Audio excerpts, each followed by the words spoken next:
Hi everyone, welcome back to another video from Trading for Beginners.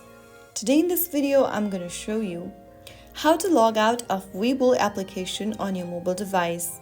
If you want to log out of your WeBull account, then first of all, launch the WeBull app open on your mobile device and make sure that you're inside this watch list. Now click on the menu button at the bottom right corner and from the menu option, tap on Settings. Once you get to this settings page, scroll down and until you see the logout button. Once you see the logout button, tap on logout and click on OK in the pop-up. Once you proceed to sign out, you will not be able to receive notifications or access your account data. Tap OK and you'll be redirected in the login page. If you are on a shared or public device, logging out is strictly recommended. You can also log back in using your credential or biometrics if enabled whenever you want.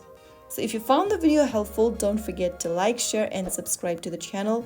I will be back again in the next episode. Thank you for watching.